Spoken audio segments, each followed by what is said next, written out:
النهارده هتكلم عن اسوأ 15 مباراه حصلت في تاريخ المصارعه، وانا كنت عامل جزء اول بس كان على اخر 10 سنين بس في الجزء ده بقى انا هجيب لك مباريات قديمه على مباريات جديده على مباريات عروض اسبوعيه، يعني بص هظبطك. واكيد في مباريات تانية وحشه بس طبعا عشان وقت الفيديو فانا جايب 15 بس قبل ما ابدا لازم اشكر كل اخواتي وحبايبي على التعليقات اللي زي العسل دي، بجد شكرا ليكم. انتوا مش عارفين انتوا بتفرحوني ازاي بالتعليقات دي، بجد شكرا ليكم. ويلا بينا على اسوأ 15 مباراه حصلت في تاريخ المصارعه.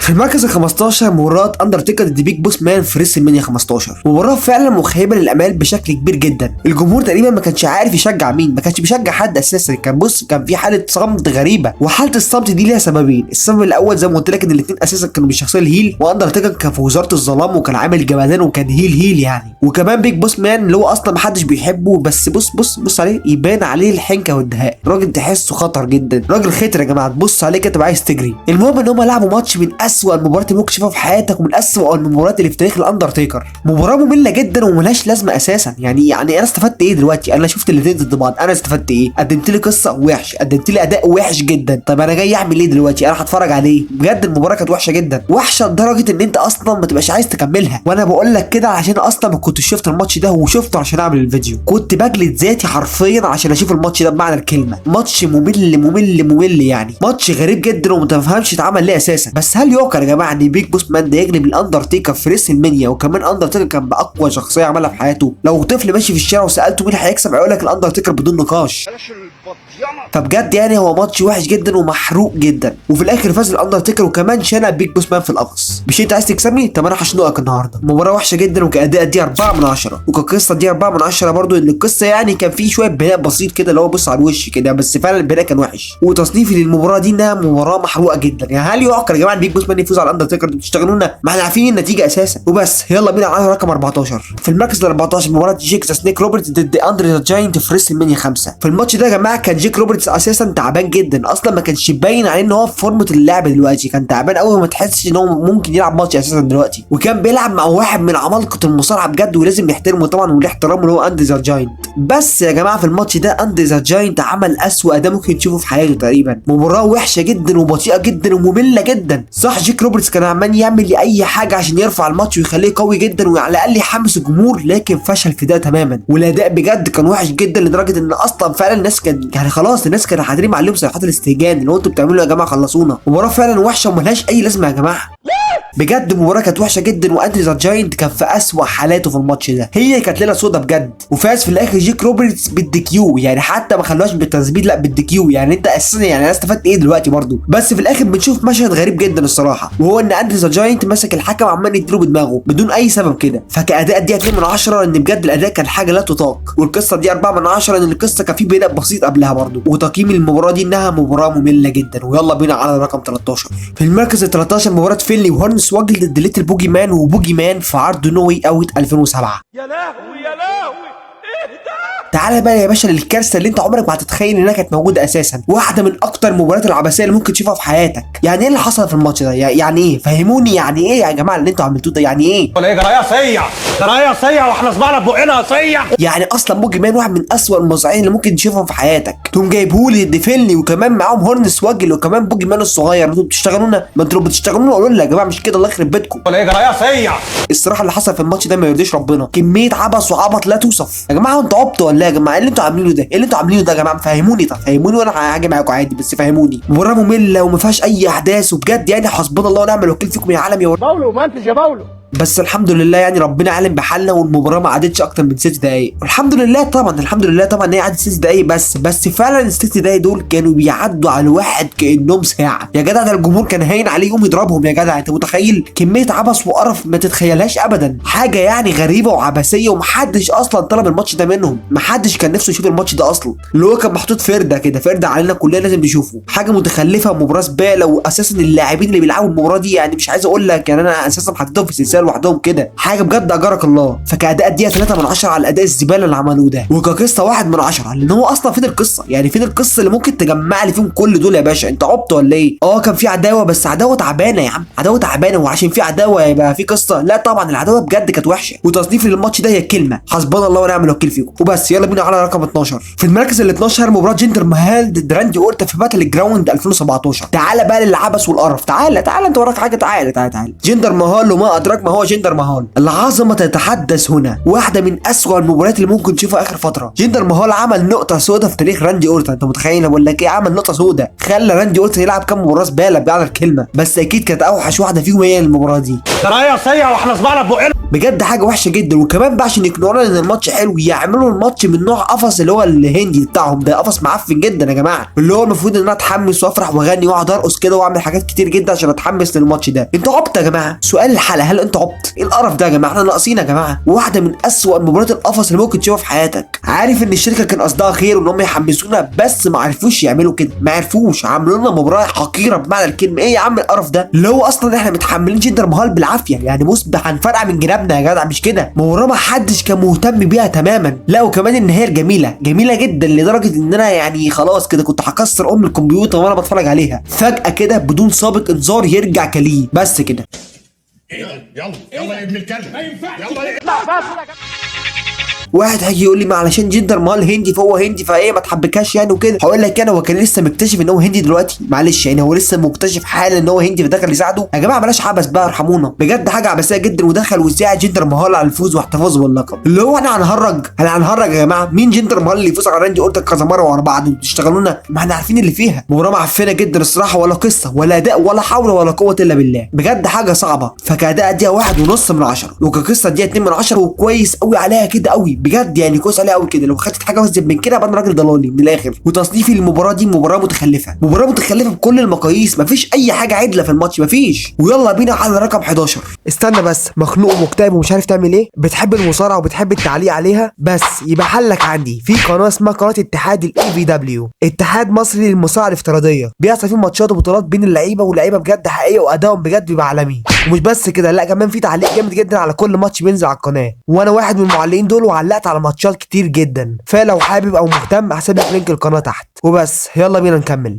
في المركز ال11 مباراه بروك ليسنر ضد جولدبرج في ريسلمانيا 20. مباراه اخدت زخم كبير جدا وبناء قوي جدا، وده ماتش قنابل وماتش تقيل جدا بين دبابات الشركه وحاجات من دي كتير. فين بقى ده؟ فين اللي انت قلته؟ قولي واللي انت بنيته فين هو؟ معلش قول لي فين، معلش انا مستنيك، قول لي فين بقى، قول لي. قبل الماتش يا جماعه طلع كلام كتير جدا على الاثنين ان هم هيمشوا من الشركه بعد الريسلمانيا، وده ضايق الجمهور جدا فوق ما تتخيل. اللي هو انا هنتحمس لايه؟ معلش يعني، طب ما هو كده اللي هيكسب برضه هيمشي من الشركه، فهو فين الحماس؟ ده كان راي الجمهور ساعتها، وده هيتعكس على الحلبه يا جماعه، والجمهور قلب عليهم قلبه وحشه قوي الصراحه، وبقى بيهتف ضدهم طول الماتش، وتحس الاثنين كانوا بيضيعوا وقت طول الماتش. احنا ما شفناش اي حاجه جامده جدا ما بينهم في الماتش ده الصراحه، ما فيش اي حاجه مميزه حصلت. اللي هو فين الماتش اللي انت كنت بتحكي عليه قبل كده؟ فين هو يا باشا؟ الماتش وحش جدا جدا جدا الصراحه. ممكن اتقبل الماتش ده لو هو في عرض رو او في سماك داون، لكن في ريسلمانيا وكمان مبني بناء قوي جدا، لا الصراحه ما تقبلوش تماما. ما شفناش فعلا اي حاجه قويه من الاثنين طول الماتش. الاثنين بجد كانوا بيضيعوا وقت طول الماتش، وكمان هتاف الجمهور ضدهم خلاهم يغلطوا غلطات قويه جدا في الماتش كان ممكن تضيع الماتش تماما. الماتش فعلا كان وحش جدا لدرجه ان كل الاهتمام كان على ستون كولد ستيف اوستن الحكم. انت متخيل؟ اللي هو الناس سايبه الماتش كله مركزين مع الحكم بس، عايزين يشوفوا الحكم هيعمل ايه. انت متخيل؟ انا بقول لك ايه، الماتش كله كده ملوش لازمه عند الجمهور وملوش لازمه عندي بجد. الماتش فعلا كان ممل. فين الماتش يلا اللي انت قلت لي عليه حلو؟ يلا فين هو يا ده فوز بقى بصراحه.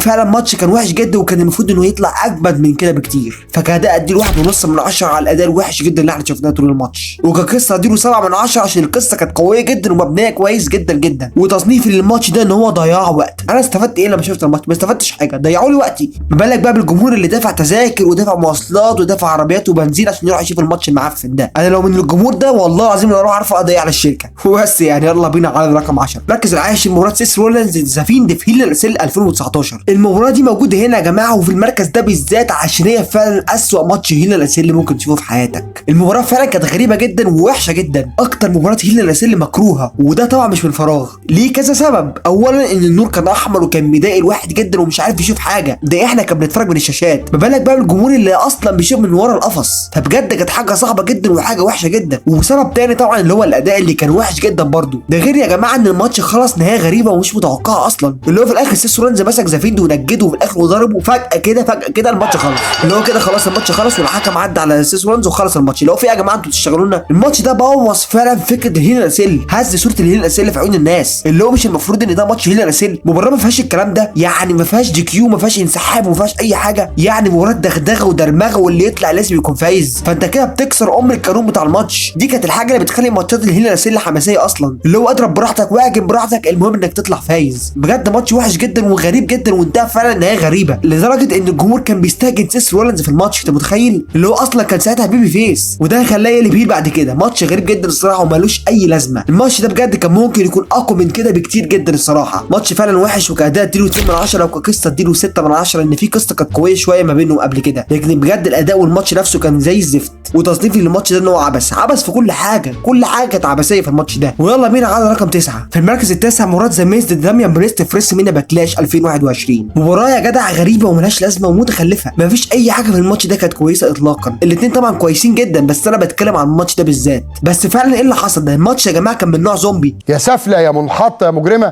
كان في زومبي كتير بيحوم حوالين المكان وبيخش الماتش وبيبوظوا الدنيا وحاجه قرف. واللي حصل ده كان بسبب ان الشركه كانت بتروج لفيلم الباتيستا بيتكلم عن الزومبي والكلام ده يعني، فعملوا الماتش ده وخلوا الزومبي يبقى جزء من الماتش. انا مالي؟ انا ذنبي ايه اشوف الماتش ده؟ انا مالي يا عم؟ ما يتحرق باتيستا، انا مالي يا عم؟ يا عم روح اعمل له اعلان. انا مالي يا عم؟ انت جاي تقرفني في الماتش ليه يا عم؟ انا مالي؟ ذنبي ايه انا؟ طيب ايه واحنا مين ودول ايه ودول ايه؟ نعرف للي يحب عرضنا من داركو يا جدعان عيب يا جدعان، والله العظيم عيب يا جدعان، مش كده يعني؟ احترمونا شويه. انا مالي يا عم؟ مش دي بسرعه برضو ولا انا جيت في وقت مش مناسب ولا ايه يعني؟ عايز افهم برضو، مش فاهم ايه ده الصراحه. يعني كميه عبث وتخلف لا توصف. الاتنين كل ما يجوا يعملوا حاجه حلوه في الماتش تلاقي حاجه بتفصلك من الماتش كله. ده كل ده غير بقى القصه نفسها اللي كانت تعبانه جدا. والحمد لله ان الماتش ده كان من غير جمهور، عشان بجد لو كان بجمهور كان الجمهور طلع ضربهم بمعنى الكلمه. هم اصلا استغلوا ان الجمهور مش موجود عشان يعملوا القرف ده براحتهم، اللي هو لو الجمهور هنا انت مش هتسمع حاجه اساسا من كتر الاستهجان اللي كان هيطلع عليهم. وراه فعلا متخلفه وعبثيه وملهاش اي لازمه. وراه كاداء دي 3 من 10 عشان هم كانوا بيحاولوا يعملوا اداء كويس، بس بجد يعني كميه فصلان في الماتش لا توصف. وكقصه دي 2 من 10 وده كويس عليها قوي. وتصنيفي للماتش ده فين في كل حاجه؟ فين هو الماتش؟ فين الاداء؟ فين دماغكم وانتوا بتفكروا في الماتش ده اصلا؟ فين وفين وفين وفين؟ بجد حاجه متخلفه. ويلا بينا على رقم 8. في المركز الثامن مباراه الوزن الثقيل قوي قوي قوي، يعني مباراه شيكازونا ضد كينج مامبل في انجي راوس 4. المباراه دي كانت وحشه فوق ما تتخيل بمعنى الكلمه. الاثنين اصلا تقال جدا زي ما انت شايف، يعني الاثنين حجم عائلي بمعنى الكلمه. وده مش تنمر، انا بوصف لك الحاله اللي كان فيها الماتش اصلا. انت متخيل الاثنين عاملين ازاي وبيلعبوا ضد بعض؟ الاثنين تقال جدا وبيتعبوا بسرعه جدا في الماتش، مش قادرين يلعبوا 5 دقايق على بعضيهم يا جدع. فقال لك ابو شاهد ايه اللي هيعجبني في الماتش ده؟ ايه اللي ممكن يعني يحمسني للماتش ده اصلا؟ الاثنين فعلا تقال في الوزن وحركتهم بجد بطيئه، والماتش ككل ممل جدا جدا. بص مستحيل تستمتع بالماتش ده، مستحيل. مفيش اي حاجه في الماتش ده تحسسك ان الماتش حلو اصلا، ولا بص انت كده ظالمه. لا مستحيل اي حاجه تحمسك خالص. تحس ان الاثنين عايزين يقولوا كفايه كده ويلا بينا نروح. بجد الاثنين بجد كانوا مش عارفين يلعبوا اصلا مع بعض. الماتش ككل مكملش 5 دقايق. انت متخيل؟ انا بقول لك ايه، 5 دقايق بس. لما جيت بحثت على الماتش ده عشان اشوفه لقيته 5 دقايق، فكرت ان الماتش مش كامل اصلا، لكن طلع هو اصلا الماتش اقل من 5 دقايق. وبيني وبينك كويس قوي الصراحه ان هي ما عدتش اكتر من كده. بجد كنا هنتنقط وهيجي لنا امراض الدنيا كلها. وكمان الماتش خلص بالعد المزدوج على الاثنين، يعني اصلا ما فيش اي حاجه عدله تماما في الماتش. يعني حتى النتيجه مش نتيجه حاسمه، لا نتيجه مفتوحه كده. لو بص فكر انت فيها براحتك. ماتش فعلا ممل جدا وملوش اي لازمه. فكاداء اديله 1 من 10. وكقصه الله اعلم بقى، انا ما اعرفش البناء كان عامل ازاي الصراحه، فالله اعلم يعني. انا ما كنتش عايش معاهم يعني، مثلا ما كنتش اعرف. وتصنيفي للماتش ده هي كلمتين عايز اقولهم بس، انا ذنبي ايه؟ انا ذنبي ايه في اللي انا شفته ده؟ انا ذنبي ايه؟ انا مش متخيل ان فعلا في ناس راحت دفعت فلوس عشان تشوف القرف ده. ويلا بينا على رقم 7. في المركز السابع مباراه بروك ليزنر ضد برونو سترومان في كراون جول 2018. اصلا المفروض الماتش ده يكون تريبل سيرت ماتش ما بينه وما بين رومان رينز البطل، بس قبلها يعني رومان رينز اتخلى عن اللقب عشان سرطان الدم رجع له تاني، وساب لنا الكارثه دي، سابها لنا كده وماشي هو. والمباراه بقت فايت على لقب رومان رينز اللي هو تخلى عنه. بس بجد اجرك الله من العبث بجد، يعني حاجه مخيبه للامال فوق ما تتخيل. ده ما يرضيش ربنا يا جماعه، ما يرضيش ربنا والله. يعني الواحد يبقى داخل الماتش متحمس وبص هيشوف عظمه وجمدان للصبح، يتفاجئ ان الماتش اصلا ما كملش دقيقه. انتوا بتشتغلونا؟ مش عارف تتكلم ليه يا كلب يا عمي يا خاين يا عمي يا عدو الوطن يا عمي. يعني بجد مفيش ماتش اصلا. في الاول هجم كوربين على برون سترومان باللقب، ضربه تعتبر عاديه يعني مش مؤثره، خاصه ان احنا بنتكلم على برون سترومان. يعني عشان مثلا تعمل ضرر لبرون سترومان ده تبقى محتاج دبابتين يخش فيه مثلا يعني. بس اللي حصل في الماتش ده كان كسر الطبيعه بدون نقاش. يعني ايه بروك ليزنر يديله كام اف 5 ويثبت عليه ويكسب؟ يعني ايه معلش يعني ايه؟ يا سافله يا منحطه يا مجرمه يا اللي ما تربيتيش. انت بتربع ابن اختك يا عم، انت بتشتغلني يا عم ولا ايه؟ فهمنا بروك ليزنر مش كده يعني، في ايه يا عم؟ حاجه بجد كانت صادمه جدا ومحدش توقع كده خالص. اللي هو الماتش بدا بروك ليزنر اديله كام اف 5 وثبت عليه وكسب. ما دي اشتغاله، ما تقوليش غير كده. هو ده الماتش يعني اللي هو المفروض بروك ليزنر وبرون سترومان يعني جمدان بقى وفرقعه في الحلبه ويعني قنابل هتفرقع. ايه يا عم ده يا عم؟ فين يا عم؟ فين هو يا عم؟ ايه ده؟ انت هتسكت يا باشا على المهزله دي؟ لو انت هتسكت انا مش هسكت. تعال بودين. الناس كلها هجمت الماتش ده بجد، فعلا ماتش من اقذر المباريات اللي ممكن تشوفها في حياتك. هو بروك ليزنر كده بيحب يجيب من الاخر، ما بيحبش يتعبنا معاه خالص. هي دقيقه كده وخلاص وهنخلص الدنيا وكله يروح وينام وبص الدنيا تبقى تمام. ماتش ما فيهوش اي حاجه اتكلم عليها غير كده بجد، يعني بجد حاجه وحشه جدا. وكاداء اديله 1 من 10 وكقصه اديله 4 من 10، لان المفروض ان كان في بناء، بس بناء بسيط، بس كل ده راح على الفاضي يعني بجد. وتصنيف المباراه دي انها مباراه معفنه من الاخر. انا بحب دايما اجيب لك من الاخر بجد. ويلا بينا على رقم 6 في المركز السادس، مباراه بروك ليزنر ضد كين فلاسكيز في كراون جول 2019. تاني تاني طلب تاني. ايه ده يا عم؟ ده الحقونا يا جماعه، مش كده الله يخرب بيتكم، مش كده يا عم، حرام عليكم صحتي بتروح يا عم. ايه القرف ده يا عم؟ يعني انتوا جايبين لاعب يو اف سي وقلنا ماشي يا عم، البناء تعبان وقلنا ماشي كده يعملوا ماتش جامد، كمان المباراه تقعد دقيقه واحده. ليه يا عم؟ ليه؟ هو مال حرام يعني ولا ايه؟ انا مش فاهم في ايه يا عم. ده هزار، ده اكيد ده مش الماتش، اكيد ده هزار ولسه هتبدا الماتش صح؟ ده الماتش.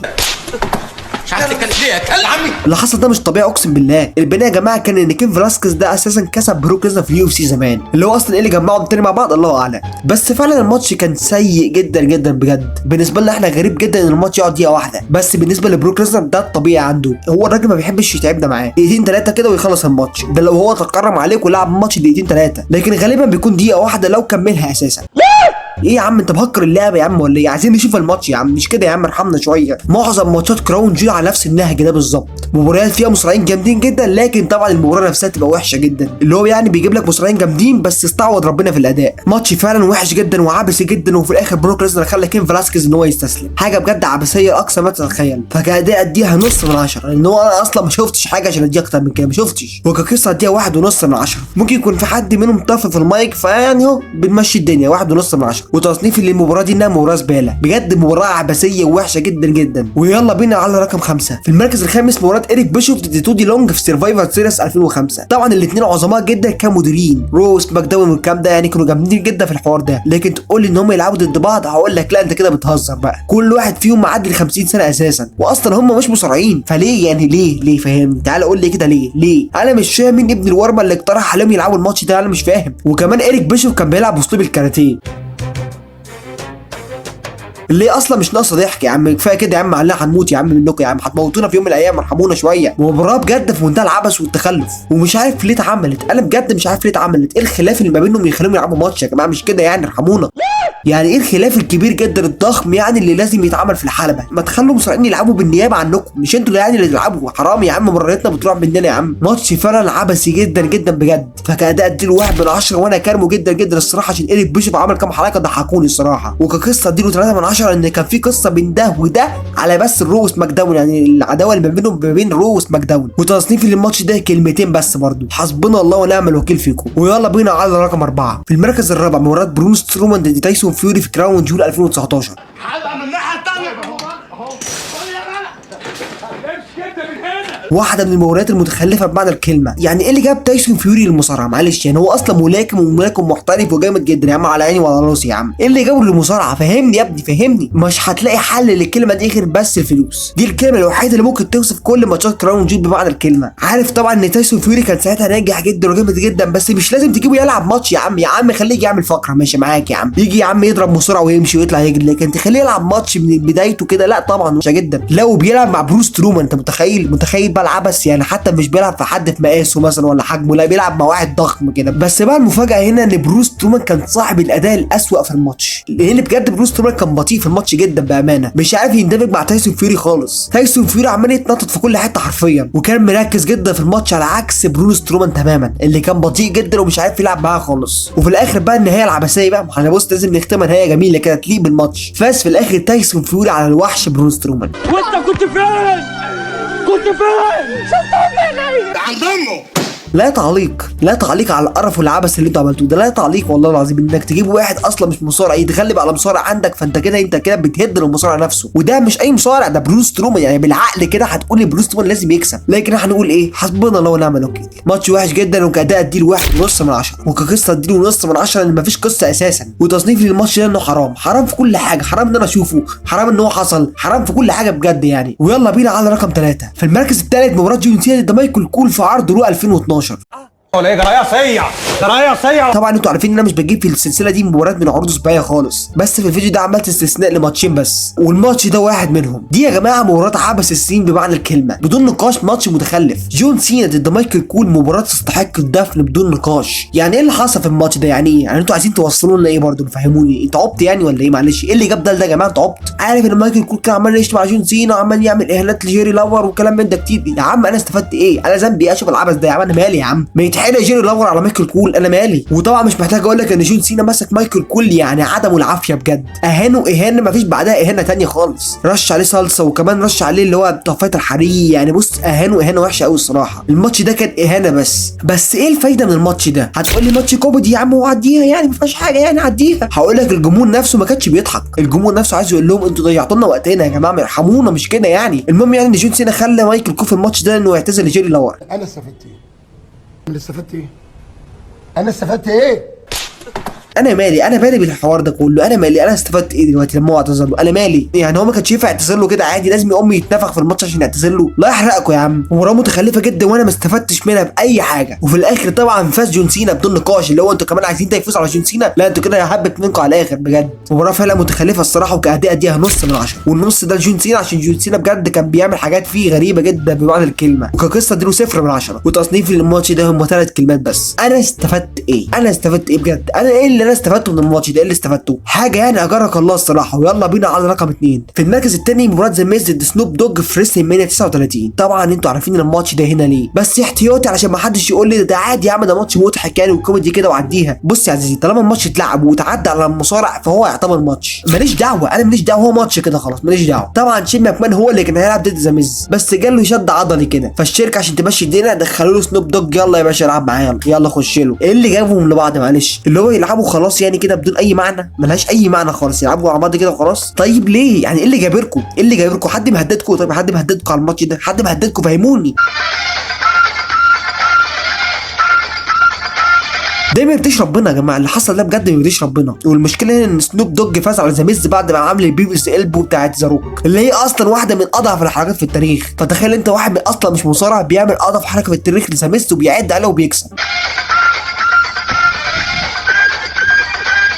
يعني مفيش عبث اكتر من كده، حاجه متخلفه جدا بمعنى الكلمه. انا واخد برشامتين عشان اعرف اسجل الفيديو ده، ارحمونا شويه مش كده. ماتش وحش جدا الصراحه، وكاداء اديله 0 يا باشا. انا هديله على قفاه اصلا يعني، اديله اداء ايه؟ 0 يا باشا. وكقصه 0 برضه. وتصنيفي للماتش ده هي كلمه واحده بس المره دي، الحقونا يا جماعه من اللي بنشوفه ده، الحقونا يا جماعه وبس. يلا بينا على رقم 1 في المركز الاول، مباراه بروك ليزنر ضد كوفي كينغستون في سماك داون 2019. كوفي كينغستون طبعا كان فاز بلقب في ريسل مانيا، وكانت لحظه جامده جدا بمعنى الكلمه، وكان عامل فتره تعتبر حلوه باللقب. بس بروك ليزنر ساعتها كان خسران اللقب بتاعه، كانت حالته حاله يعني، اللي هو عايز لقب باي شكل من الاشكال، فراح مميل على الغلبان كوفي كينغستون وتحداه في مباراه يا جماعه في سماك داون. لغايه دلوقتي عادي، بس لو سالتك على توقعك للماتش ده اكيد هتقول لي بروك ليزنر هو اللي هيفوز اكيد، وانا معاك ان هو يفوز، بس بعد مباراه حلوه بجد وممتعه جدا ما بين الاثنين. انا نفسي في كده الصراحه، لكن الماتش كله على بعضه ما كملش 10 ثواني. انت متخيل 10 ثواني بس وكان بروك ليزنر مخلص الماتش؟ انت متخيل بقول لك ايه؟ اللي هو الماتش بدا كوفي كان بيجري قام بروك ليزنر واخد F5 وثبت عليه وفاز عليه واخد اللقب منه، ودفع كوفي كينجستون خالص، اللي هو اصلا دي كانت فتره كوفي كينجستون يا جماعه. دي كانت اول واخر مره يفوز بيها بلقب العالم، يخسروا بالطريقه المعفنه دي والوحشه جدا دي. وبعدين 10 ثواني ايه يعني؟ ايه الرقم ده معلش يعني؟ ايه هو ده؟ انت فعلا وحرفيا لو بتلاعب ابن اختك مش هتكسبه في المده دي. استنى يضربني قمت مديله. في يا عم مبروك يا عم، انت عشان ربنا بيديك شويه صحه هتفتري على الناس يا عم، مش كده يا عم. ماتش فعلا من اكتر الماتشات العبثيه. هو بروك ليزنر كده زي ما قلت لك ما بيحبش يطول في الماتش على طول كده عشان وراه حاجات كتير يعني، فبيخلص بسرعه ويطلع يجري. ماتش كاداء دي وعلى فيها طبعا صفر، وكقصه صفر برضه، اللي هو اصلا ما فيش عداوه وتحداه كده وكوفي قبل وخلاص لعبوا 10 ثواني وخلص الماتش. وتصنيفي للماتش ده هي رساله لبروك ليزنر. جاي عشان اقول لك كلمه واحده، اتق الله. اتقي الله يا عم، ومش كده يا عم. وبس دي كانت اسوأ 15 مباراة حصلت في تاريخ المصارعة. بس بقى لو الفيديو عجبك اشترك في القناة واعمل لنا لايك وتعليق جميل شبه كده وبس. سلام.